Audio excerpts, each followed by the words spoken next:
नेपाळમાં ભયાનક વિમાન દુર્ઘટનામાં અત્યાર સુધીમાં 72 લોકોના મૃત્યુ બાદ દેશ અને વિદેશના નેતાઓ તેમજ તમામ લોકો શોક વ્યક્ત કરી રહ્યા છે। મૃતકોમાં 5 ભારતીય મુસાફરોને પણ જોવા મળ્યા હતા। ત્યારે ભારતીય ઉડ્ડયન મંત્રી જ્યોતિરાદિત્ય સિંધિયાએ ટ્વીટ કરીને અકસ્માત પર શોક વ્યક્ત કરતા કહ્યું કે નેપાળમાં દુઃખદ વિમાન દુર્ઘટનામાં લોકોના મૃત્યુ અત્યંત દુર્ભાગ્યપૂર્ણ ઘટના છે। તેમણે મૃતકોના પરિવાર પ્રત્યે સંવેદના વ્યક્ત કરી છે। नेपाળમાં ભારતીય દૂતાવાસે હેલ્પલાઇન નંબર પણ જારી કર્યો છે। ત્યારે બીજી તરફ પોખરા એરપોર્ટ પર પ્લેન ક્રેશને ધ્યાનમાં રાખીને नेपाળ સરકારે સોમવારે એક દિવસનો રાષ્ટ્રીય શોક જાહેર કર્યો છે।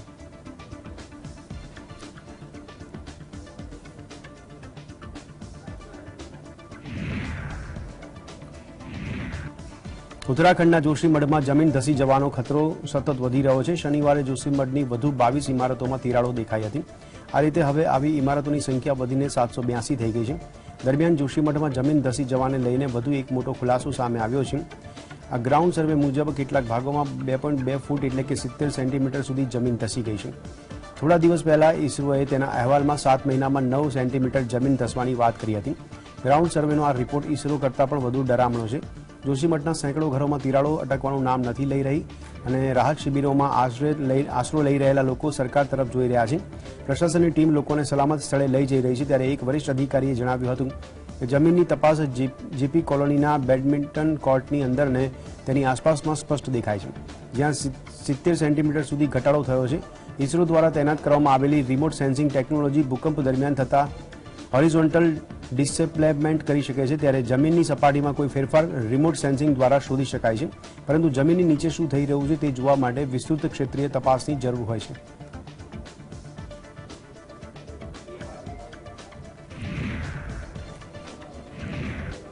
પંચોતેરમો આર્મી દિવસ બેંગલુરુના એમઈજી અને સેન્ટર પરેડ ગ્રાઉન્ડ ખાતે પર યોજાયો હતો, જેમાં આર્મી ચીફ જનરલ મનોજ પાંડેએ ગોવિંદ સ્વામી પરેડ ગ્રાઉન્ડ ખાતે આર્મી ડે કાર્યક્રમમાં હાજરી આપી હતી। અહીં તેમણે સેનાના જવાનોને સંબોધિત કરતા કહ્યું હતું કે પહેલીવાર આર્મી ડે પરેડ અને તેનાથી સંબંધિત અન્ય કાર્યક્રમો દિલ્હીની બહાર આયોજિત કરવામાં આવી રહ્યા છે। આનાથી સેનાને લોકો સાથે જોડવાની સુવર્ણ તક મળી છે। મને ખાતરી છે કે આનાથી અમારા સંબંધો વધુ મજબૂત થશે। અને વધુમાં કહ્યું કે અમે એલએસી પર મજબૂત સ્થિતિમાં છીએ અને કોઈપણ પડકારનો સામનો કરવા માટે તૈયાર છીએ। આતંકવાદનો ઉલ્લેખ કરતા તેમણે કહ્યું કે એલઓસીની બીજી બાજુ આતંકવાદી ઇન્ફ્રાસ્ટ્રક્ચર હજુ પણ મોજૂદ છે। સેના પ્રમુખે વધુમાં કહ્યું કે નવા આતંકવાદી સંગઠને પોતાની હાજરી બતાવવા માટે ટાર્ગેટ કિલિંગ કરી રહ્યા છે। અમે અન્ય સુરક્ષા દળો સાથે મળીને આ પડકારનો સામનો કરી રહ્યા છીએ। ત્યારે ગયા વર્ષે સેનાએ સુરક્ષા પડકારોની દ્રઢતાથી સામનો કર્યો હતો અને સરહદોની સક્રિય અને મજબૂત રક્ષા સુનિશ્ચિત કરી હતી। સેનાએ ક્ષમતા વિકાસ અને બળ પુનર્રચના તથા તાલીમમાં સુધારો કરવા માટે પગલાં લીધા હતા। અમારી તૈયારીઓને વધુ મજબૂત બનાવવામાં આવી હતી। आज सेना दिवस भी है। हर भारतीय को अपनी सेना पर गर्व है। देश की रक्षा में, देश की सीमाओं की रक्षा में भारतीय सेना का योगदान, भारतीय सेना का शौर्य अतुलनीय है। मैं सभी सैनिकों को, पूर्व सैनिकों को, उनके परिवारों को बहुत बहुत बधाई देता हूं। अंतर्राष्ट्रीय मंच पर भारत के बढ़ते कद, आर्थिक विकास और प्रगति को देख रहे हैं। देशवासियों की बढ़ती आकांक्षाओं और विश्व समुदाय की अपेक्षाओं को भी हम साक्षी हैं। इस सब के चलते यह अनिवार्य है कि भारतीय सेना राष्ट्रीय लक्ष्यों और उद्देश्यों के साथ पूरी तरह से अलाइंड और इंटीग्रेटेड रहे। हमें यह सुनिश्चित करना है कि सुरक्षा की दृष्टि से राष्ट्र की प्रगति में कोई बाधा न आए। अपनी ऑपरेशनल प्रिपेयर्डनेस को और बढ़ावा देने के दिशा में भारतीय सेना ने ट्रांसफॉर्मेशन की बड़ी पहल की है। વડાપ્રધાન નરેન્દ્ર મોદીએ આજે સિકંદરાબાદ અને વિશાખાપટ્ટનમ વચ્ચે વિડીયો કોન્ફરન્સિંગ દ્વારા વંદે ભારત એક્સપ્રેસ ટ્રેનને લીલી ઝંડી બતાવી છે। આ પ્રસંગે રેલવે મંત્રી અશ્વિની વૈષ્ણવ, કેન્દ્રીય પર્યટન મંત્રી જી કિશન રેડ્ડી અને તેલંગાણાના governor T Soundararajan Secunderabad station પર ઉપસ્થિત રહ્યા હતા। આ ટ્રેન સિકંદરાબાદ અને વિશાખાપટ્ટનમ વચ્ચેનું અંતર લગભગ 8 કલાકમાં કાપશે। સૂત્રોના જણાવ્યા અનુસાર ટ્રેનની મર્યાદિત સેવા 16 જાન્યુઆરીથી શરૂ થશે। 14 એસી કોચવાળી આ ટ્રેનમાં 1126 મુસાફરો મુસાફરી કરી શકશે. ત્યારે ભારતીય રેલવે દ્વારા શરૂ કરવામાં આવેલી આ વંદે ભારત એક્સપ્રેસ ટ્રેન લગભગ 700 કિલોમીટરનું અંતર આવરી લેતી આ તેલુગુ ભાષી રાજ્યો તેલંગાણા અને આંધ્રપ્રદેશને જોડનારી પ્રથમ ટ્રેન હશે. વંદે ભારત ટ્રેન આંધ્રપ્રદેશના વિશાખાપટ્ટનમ, રાજમુંદ્રી અને વિજયવાડા તથા તેલંગાણાના ખમ્મમ અને વારંગલ તથા સિકંદરાબાદ સ્ટેશનો પર રોકાશે.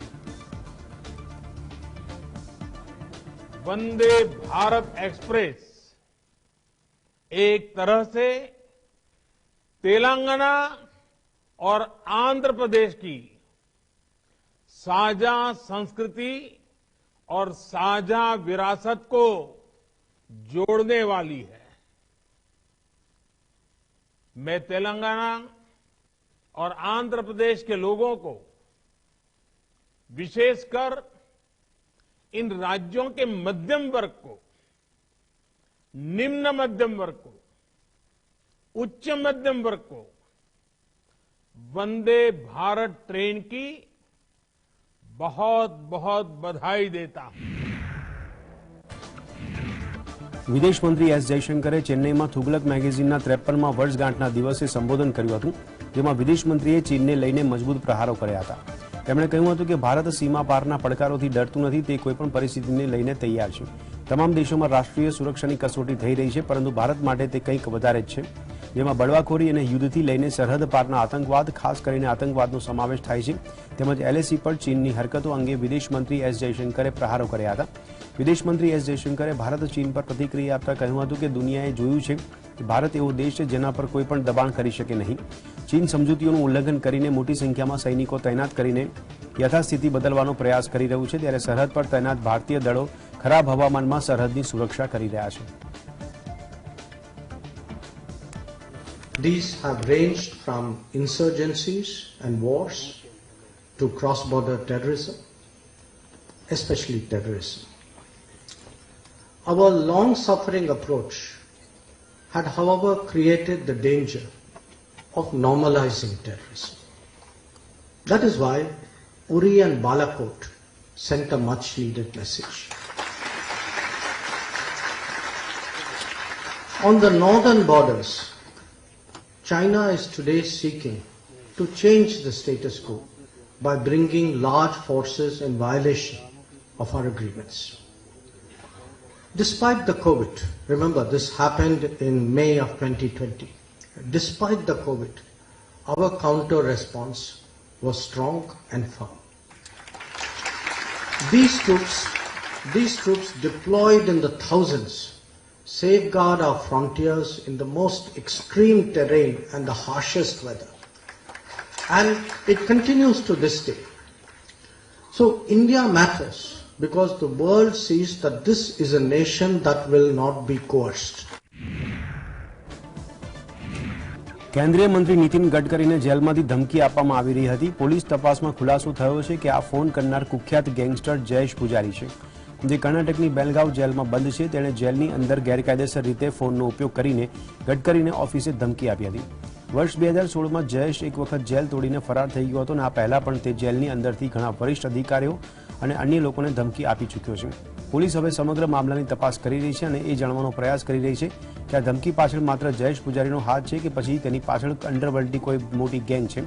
નાગપુર પોલીસની એક ટીમને વધુ તપાસ માટે તાત્કાલિક બેલગાવ મોકલવામાં આવી છે. ત્યારે દાઉદ ઇબ્રાહિમ ગેંગના સભ્ય તરીકે ઓળખ આપીને ગડકરીની પુણે સ્થિત ઓફિસે એક વ્યક્તિએ ધમકીભર્યા ફોન કરીને 100 કરોડ રૂપિયાની માંગણી કરી હતી, જે બાદ કેન્દ્રીય મંત્રી નીતિન ગડકરીના નિવાસસ્થાન અને કાર્યાલયની સુરક્ષા વધારી દેવામાં આવી છે.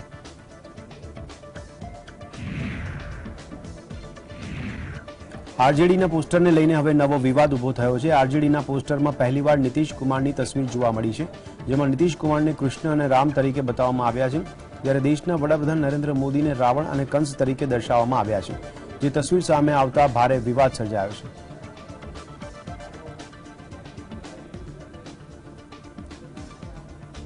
नेता अपने आप को स्वघोषित राम बन रहे हैं, कृष्ण बन रहे हैं, शिव बन रहे हैं, तो ये सिर्फ पॉलिटिकल स्टंट है. 2024 को देखते हुए ऐसा कार्य कर रहे हैं. और मैं कहता हूं कि आज मोदी को, जो प्रधानमंत्री हैं, भारत के सबसे गौरवशाली प्रधानमंत्री हैं, उनको रावण और कंस से कंपेयर करना राजद्रोह और देशद्रोह के बराबर है। और मैं मांग करता हूं भारत सरकार से कि इनके ऊपर तत्काल प्रभाव से जो राजद के नेता हैं, जिन्होंने ऐसा दुस्साहस किया है कि पोस्टर के माध्यम से कंस और रावण बताने की चेष्टा की है भारत के प्रधानमंत्री को, उनके ऊपर कानूनी कार्रवाई हो, राजद्रोह और देशद्रोह का मुकदमा दर्ज होना चाहिए। पठान भाषाएं बोली जाती हैं और कहीं रावण, कहीं कंस, कहीं ऐसी बातें प्रधानमंत्री जी के कही जाती हैं, कहीं उनको गालियां दी जाती हैं। और इस प्रकार की जो चर्चाएं, जिस प्रकार की व्यवहार यह कुछ पार्टियों ने कर रहे हैं, वह उनके लिए हानिकारक है, उनके लिए दुखदायी है। वो प्रधानमंत्री को कुछ नहीं होता। जैसे सूर्य के ऊपर थूका जाए तो वह थूक अपने ही ऊपर पड़ता है। नीतीश को राम दिखाया गया, मर्यादा पुरुषोत्तम भगवान श्री राम का, जिसके मुख से आज तक हमने नाम नहीं सुना, जिसके मुख से जय श्री राम नहीं निकला, जिनकी पार्टी में लोग भगवान का नाम तक नहीं बोलने में शर्माते हैं, उनको राम बताया जा रहा है। जिनकी पार्टी के अभी एक शिक्षा मंत्री ने मर्यादा पुरुषोत्तम भगवान श्री राम के पावन ग्रंथ रामचरितमानस को नफरत फैलाने वाला ग्रंथ बताया गया और अभी तक उसको बर्खास्त तक नहीं किया गया, उसको राम बताया जा रहा है। આજે બસપા નેતા માયાવતીનો જન્મદિવસ છે અને તેમણે તેમના જન્મદિવસના અવસર પર કહ્યું હતું કે 4 રાજ્યોની વિધાનસભાની ચૂંટણી અને આવતા વર્ષે યોજાનારી લોકસભાની ચૂંટણીમાં કોઈની સાથે ગઠબંધન કરશે નહીં, તે એકલા હાથે ચૂંટણી લડશે તેવી જાહેરાત કરી હતી। જે બેલેટ પેપરથી ચૂંટણી થશે તેવું પણ સત્ય સામે આવી જશે અને બધી રમત ઈવીએમમાં ગડબડીને કારણે થાય છે। ત્યારે માયાવતીએ પાર્ટીના રાજ્ય મુખ્યાલયથી સંબોધન કર્યું હતું અને કહ્યું હતું કે જ્ઞાતિવાદી અને સંકુચિત વિચારધારાને બદલવા બસપા જોરશોરથી પ્રચાર કરી રહી છે। ગ્લોબલ સમિટના નામે આવતું રોકાણ ભાજપની ખરાબ નીતિઓને ઢાંકવા માત્ર દેખાવ થઈ રહ્યો છે। તેમણે કહ્યું કે હવે ઓબીસી આરક્ષણના મુદ્દે ભાજપ પણ કોંગ્રેસ સપાના માર્ગે ચાલી રહ્યું છે। માયાવતીએ મારા જીવનની સફર અને મારા સંઘર્ષમાં બસપા આંદોલનનો ભાગ 18નું પુસ્તકનું વિમોચન કર્યું હતું। તેમણે ખાસ કરીને બેલેટ પેપરમાં ચૂંટણી કરાવવાનો આગ્રહ રાખ્યો હતો।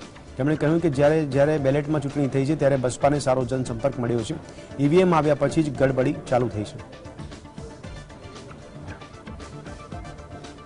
जिन्हें दूर व खत्म करने के लिए बेहतर तो यही होगा कि अब यहाँ आगे सभी छोटे बड़े चुनाव पूर्व की तरह सीधे बैलेट पेपर से ही कराए जाए। बीएसपी के मुख्य चुनाव आयोग से तथा केंद्र की सरकार से भी ये पुरजोर मांग व सलाह भी है। मैं यहाँ ये भी स्पष्ट कर देना चाहती हूँ कि इस वर्ष सन 2023 में कर्नाटक, राजस्थान, मध्य प्रदेश, छत्तीसगढ़ सहित अन्य जिन भी राज्यों में विधानसभा के वे अगले वर्ष देश में लोकसभा के लिए होने वाले आम चुनाव में भी हमारी पार्टी बीएसपी किसी भी पार्टी के साथ कोई भी गठबंधन करके ये चुनाव नहीं लड़ेगी, बल्कि अकेले अपने बलबूते पर ही ये सभी चुनाव लड़ेगी।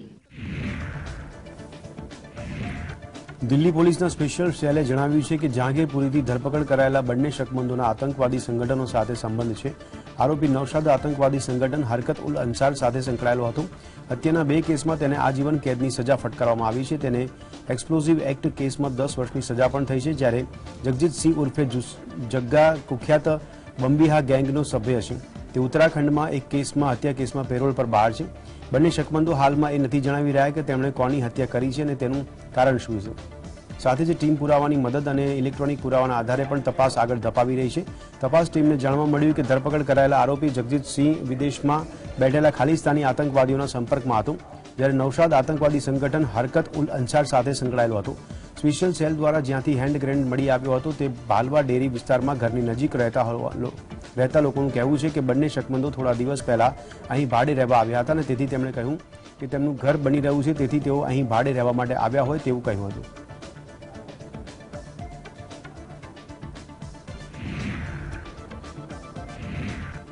જમ્મુ કાશ્મીરના રાજૌરી જિલ્લાના પહાડી વિસ્તારોમાં હિમવર્ષાના કારણે એક તરફ કડકડતી ઠંડીનો અનુભવ થઈ રહ્યો છે તો બીજી તરફ સામાન્ય જનજીવન અસ્તવ્યસ્ત બની ગયું છે।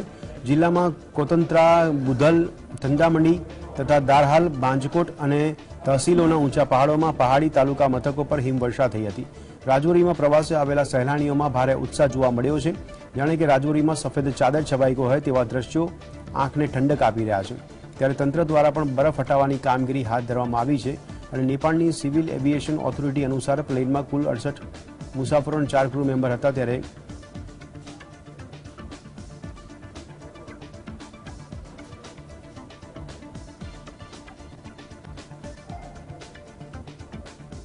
तो यहाँ पे कोटरंगा बुदल वाली साइड बहुत ही अच्छा नज़ारा है। यहाँ पे काफ़ी हैवी बर्फ पड़ी हुई है, तो उसकी वजह से हम भी यहाँ पे आए एंजॉय करने के लिए।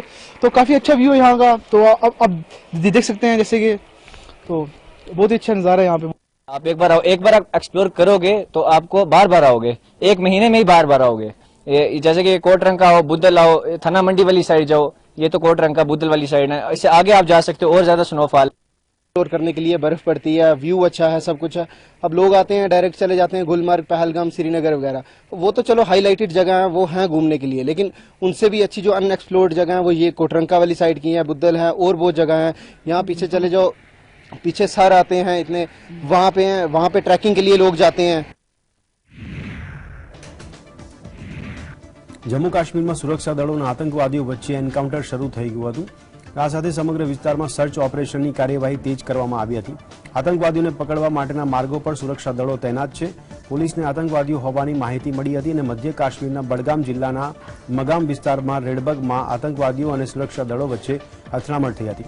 સૂત્રોના અહેવાલોમાં કહેવામાં આવ્યું હતું કે સેના, સીઆરપીએફ અને પોલીસની સંયુક્ત ટીમે આ વિસ્તારમાં કેટલાક આતંકવાદીઓની હાજરી વિશે વિશ્વસનીય માહિતી પ્રાપ્ત કર્યા પછી લાલબાગ માગમ વિસ્તારમાં ઘેરાબંધી અને સર્ચ ઓપરેશન શરૂ કર્યું હતું।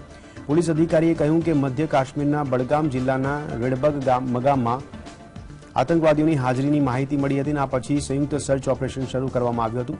જ્યારે સુરક્ષા દળો એક ઠેકાણા પર પહોંચ્યા ત્યારે આતંકવાદીઓએ તેમના પર ગોળીબાર કર્યો હતો। આ પછી સુરક્ષા દળોએ પણ જવાબી કાર્યવાહી કરી હતી અને આ અંગે કાશ્મીર ઝોન પોલીસે ટ્વીટ કરીને જાણકારી આપી હતી।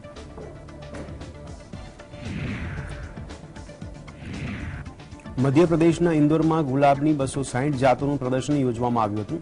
આ 2 દિવસીય પ્રદર્શનને જોવા માટે મોટી સંખ્યામાં લોકો આવ્યા હતા, જેમણે પ્રથમ વખત ગુલાબની અનેક જાતો જોઈ હતી। આ પ્રદર્શનમાં ખાસ કરીને પર્પલ, બ્લુ, ઓરેન્જ અને ગ્રીન કલરના ગુલાબ આકર્ષણનું કેન્દ્ર રહ્યા હતા। પ્રદર્શનના આયોજક અરુણ સરાફે જણાવ્યું હતું કે માલબાર રોઝ સોસાયટી દ્વારા છેલ્લા 35 વર્ષથી પ્રદર્શનનું આયોજન કરવામાં આવે છે।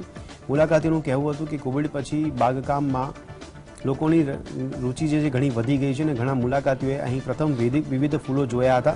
નોંધનીય છે કે 1987 થી દર વર્ષે મધ્યપ્રદેશના ઇન્દોરમાં પ્રદર્શિત આયોજન કરવામાં આવે છે। नॉर्मल कलर्स देखते हैं, उसके अलावा काफ़ी तरह के रंग, नए नए रंग, एक्सपेरिमेंटल रंग, जैसे लैवेंडर चल रहा है तो लैवेंडर रंग और ऐसे फ्लोरल काफ़ी कलर्स हमने देखने को मिला और काफ़ी सारी वैरायटी देखी है हमने अभी तक। तो मेरा इंटरेस्ट तो यही था कि मैं ज़्यादा से ज़्यादा वैरायटी देख पाऊँ, तो इसलिए मैं यहाँ पर आई हूँ और ऑफ कोर्स मैं कुछ लेना भी चाहूँगी अगर मिल जाए मुझे। तो गुलाब तो बहुत अच्छे हैं, जैसे रेनी ब्लू करके गुलाब है जो गुच्छे में क्रीपर होता है, और ताहितियन सनसेट है जो एप्रिकॉट कलर का गुलाब होता है। ये नई वैरायटी है। ग्रीन है, वो एक्चुअली ग्रीन बहुत पुरानी वैरायटी है, वो ग्रीन वीडी फ्लोरा कहलाती है, वो है ना। वो मतलब बहुत अट्रैक्टिव नहीं है, बाकी ग्रीन कलर उसमें मिल जाता है।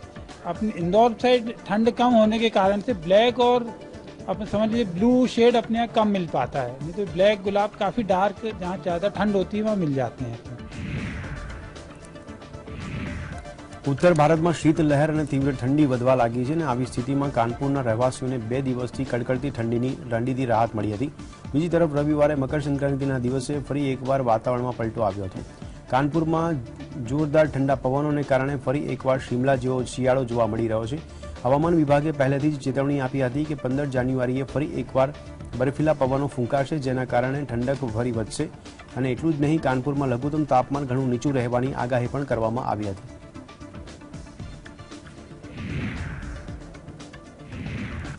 રાજસ્થાનમાં આ શિયાળાએ તમામ રેકોર્ડ તોડી નાખ્યા છે। કડકડતી શિયાળાની ઝપેટમાં રહેલા રાજ્યના શેખાવતી વિસ્તારમાં હાડકાં થીજવતી ઠંડીએ લોકોનું જીવન મુશ્કેલ બનાવી દીધું છે। સ્થિતિ એવી બની છે કે સિકરના ફતેપુરામાં થર્મોમીટરનો પારો -4.7 ડિગ્રીએ પહોંચી ગયો હતો, જેના કારણે ખેતરોમાં પાક પર ઘણો બરફ જામી ગયો છે। સાથે જ વાસણોમાં પણ પાણી જામી ગયું હતું। સિકરના ફતેપુર વિસ્તારમાં પાક હિમની ઝપેટમાં આવી ગયો છે। સિકરના ફતેપુર વિસ્તારની સ્થિતિ એવી છે કે છેલ્લા 2 દિવસથી અહીં તાપમાન -3 ડિગ્રીથી નીચે છે। ફતેપુર કૃષિ સંશોધન કેન્દ્રમાં લગાવવામાં આવેલા થર્મોમીટરમાં પારો શૂન્યથી ઉપર આવતો નથી. રવિવારે સવારે અહીંનું તાપમાન -4.7 ડિગ્રી હતું અને આ સિઝનમાં નોંધાયેલું સૌથી ઓછું તાપમાન છે. અહીં શિયાળો હવે જીવલેણ બન્યો છે. રાજસ્થાનમાં કેટલાક ભાગોમાં લઘુત્તમ તાપમાનમાં નોંધપાત્ર ઘટાડો નોંધાયો છે. હવામાન વિભાગે બિકાનેર, ચૂરુ, ગંગાનગર, સિકર અને પિલાનીમાં કોલ્ડ વેવની ચેતવણી જાહેર કરી છે. જે રીતે ઠંડીનું પ્રમાણ વધ્યું હતું તે જોતા એવું માનવામાં આવે છે કે આગામી સપ્તાહની શરૂઆત કડકડતી ઠંડી સાથે થશે. હવામાન વિભાગ તરફથી એવી જ માહિતી મળી રહી છે કે સોમવારથી રાજ્યમાં ફરી કડકડતી ઠંડી પડશે. મકર સંક્રાંતિના દિવસે પણ ઠંડીનો પ્રકોપ જોવા મળ્યો હતો. શનિવારે રાજધાની જયપુર સહિત અનેક વિસ્તારોમાં ठंडा पवनों फूंकाया था. 4 दिन में सर्दी खूब पड़ रही है और सुबह घूमने जाते हैं तो उस समय भी मान लो इतनी ठंड पड़ती है, वो रास्ते में मिट्टी के ऊपर भी सफेद सफेद बर्फ दिखाई दे रही है और सब ट्रैफिक भी कम हो रहा है. यहाँ आग बाल के बैठे हुए हैं. साहब ठंड है जी, बहुत जोर से पड़ रही है. देखो पहाड़ों पड़ रहा है, बर्फ जम रही है, सगड़ी फसल को नुकसान हो लग रहा है. गेहूं तो खैर थोड़ा बहुत फायदा है, लेकिन शिशु तो एकदम जाबाड़ी हो रही है. एकदम बर्फ जम रही है. 4-5 दिन से बहुत तकड़ो पहाड़ों पड़ रहा है. રાજસ્થાનના એકમાત્ર હિલ સ્ટેશન માઉન્ટ આબુ ફરી એક વખત ઠંડુગાર બની ગયું છે. માઉન્ટ આબુમાં -6 ડિગ્રી અને ગુરુ શિખરમાં -10 ડિગ્રી તાપમાન નોંધાયું છે અને હિલ સ્ટેશનની મુલાકાતે આવનારો ઠૂંઠવાયા છે. જોકે કાતિલ ઠંડીના તાપમાનમાં પણ મોટી સંખ્યામાં સહેલાણીઓ માઉન્ટ આબુમાં જોવા મળી રહ્યા છે. શનિવારે જ 50,000 જેટલા લોકો માઉન્ટ આબુની મુલાકાતે આવ્યા. તમામ હોટલો ભરચક થઈ ગઈ છે.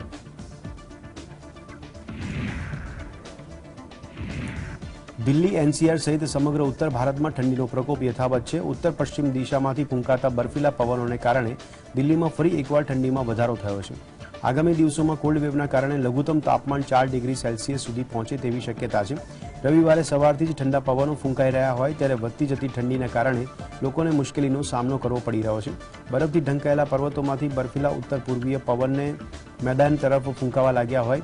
15 જાન્યુઆરીથી દિલ્હીના વિવિધ ભાગો અને પડોશી રાજ્યોમાં ફરીથી કોલ્ડ વેવની સ્થિતિ સર્જાવાની સંભાવના છે.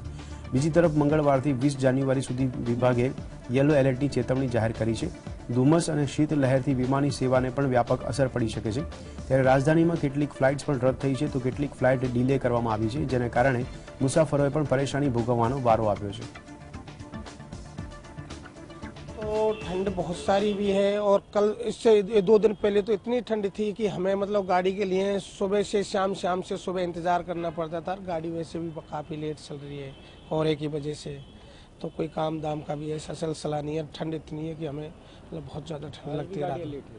हाँ, आज भी लेट है. जैसे वंदे भारत है वो 7:30 बजे जा रही है. भोपाल शताब्दी जिसको आना 10 बजे था वो अब आ रही है. દિલ્હી યુનિવર્સિટીની હંસરાજ કોલેજમાં નોન-વેજ પર પ્રતિબંધને લઈને વિવાદ ઊભો થયો છે. અહીં વિદ્યાર્થીઓએ હોસ્ટેલમાં નોન-વેજ પ્રતિબંધ સામે વાંધો ઉઠાવ્યો છે. વિદ્યાર્થીઓએ ફરિયાદ કરી કે દક્ષિણ ભારતીયથી આવતા વિદ્યાર્થીઓને ભારે મુશ્કેલીઓનો સામનો કરવો પડે છે કારણ કે તેને નોન-વેજ ખાવાની આદત છે. કોલેજ મેનેજમેન્ટને ફરિયાદ કરતી વખતે વિદ્યાર્થીઓએ માંગ કરી છે કે કોલેજની કેન્ટીન અને હોસ્ટેલમાં વહેલી તકે માંસાહારી ખોરાક રાંધવા અને ખાવાની પરવાનગી આપવામાં આવે. બીજી તરફ આ બાબતે હંસરાજ કોલેજના પ્રિન્સિપાલ પ્રોફેસર સમાએ કહ્યું કે મને બરાબર યાદ નથી કે માંસાહારી ભોજન ક્યારે બંધ કરવામાં આવ્યું હતું. 3-4 વર્ષ પહેલાની વાત છે, પરંતુ નિર્ણય લેતા પહેલા સમિતિએ વિદ્યાર્થીઓ સાથે વાત કરી હશે અને પછી જ નોનવેજ ખાવાનું બંધ કરવાનો નિર્ણય લીધો હશે. તેમણે દાવો કર્યો હતો કે માત્ર શાકાહારી ભોજન પીરસવાના નિર્ણય સામે વહીવટીતંત્રને કોઈ ફરિયાદ મળી નથી. આ અંગે કોઈ વિદ્યાર્થીએ ફરિયાદ કરી નથી. અમારી કોલેજની કેન્ટીનમાં ક્યારેય નોનવેજ ફૂડ પીરસવામાં આવ્યું ન હતું. કોવિડ-19 ફાટી નીકળ્યા બાદ હોસ્ટેલમાં માંસાહારી ભોજન પીરસવાની सुविधा બંધ કરી દેવામાં આવી હતી. किसी प्राणी को निर्दयता से मार के और उसको सर्व किया जा रहा है तो वो मॉरल एस्पेक्ट से भी गलत होता है. और जो बच्चे वहां पर खाना खाते हैं तो उनके अंदर भी हिंसा की भावना और वो निर्दयता के वाइब्रेशंस जो हैं उस खाने के अंदर जाते हैं. कहीं न कहीं जो छात्र जो दक्षिण क्षेत्र से आते हैं, साउथ से आते हैं, तो उनको कहीं न कहीं बहुत सारी दिक्कतों का सामना करना पड़ रहा है क्योंकि वहाँ पर वो नॉर्मली नॉनवेज खाते थे, लेकिन यहाँ पर कहीं न कहीं किसी तरीके से जबरदस्ती की जा रही है कि उनको नॉनवेज दिया ही नहीं जा रहा है. तो मैं तो यही चाहता हूँ कि जो बच्चे शाकाहारी भोजन खाना चाहे उनको शाकाहारी दिया जाए और जो बच्चे मांसाहारी भोजन खाना चाहे उनको नॉनवेज भी दिया जाना चाहिए. उस समय मैं अब ठीक से बता भी नहीं सकती कि 3 साल से बंद है या 4 साल से बंद है, लेकिन उस समय ऐसा जरूर रहा होगा क्योंकि हॉस्टल की एक प्रॉपर कमेटी होती है. कमेटी ने स्टूडेंट से बात की होगी. कमेटी ने भी निर्णय लेने से पहले कई चीज़ों पर नज़र जरूर डाली होगी और फिर हमने उसके बाद हमने कहीं निर्णय लिया होगा कि हाँ हमें नॉनवेज जो है वो बंद कर देना चाहिए। रही बात मतलब स्टूडेंट्स की कंप्लेंट की, तो ये भी तो अब हमने ये थोड़ा ना कोई मतलब उस तरह की शर्त लगाई है कि हमारे जो स्टूडेंट्स हैं वो बाहर जाके नॉनवेज नहीं ले सकते। भाई अगर कॉलेज में नॉनवेज नहीं मिल रहा है तो आप बाहर जाके ले सकते हैं, उसमें कहीं कोई दिक्कत नहीं है। हमारा तो सिर्फ कॉलेज के अंदर का है कि कॉलेज के अंदर कैंटीन में, हॉस्टल में, कैंटीन में मैंने पहले भी बताया कैंटीन में कभी हंसराज की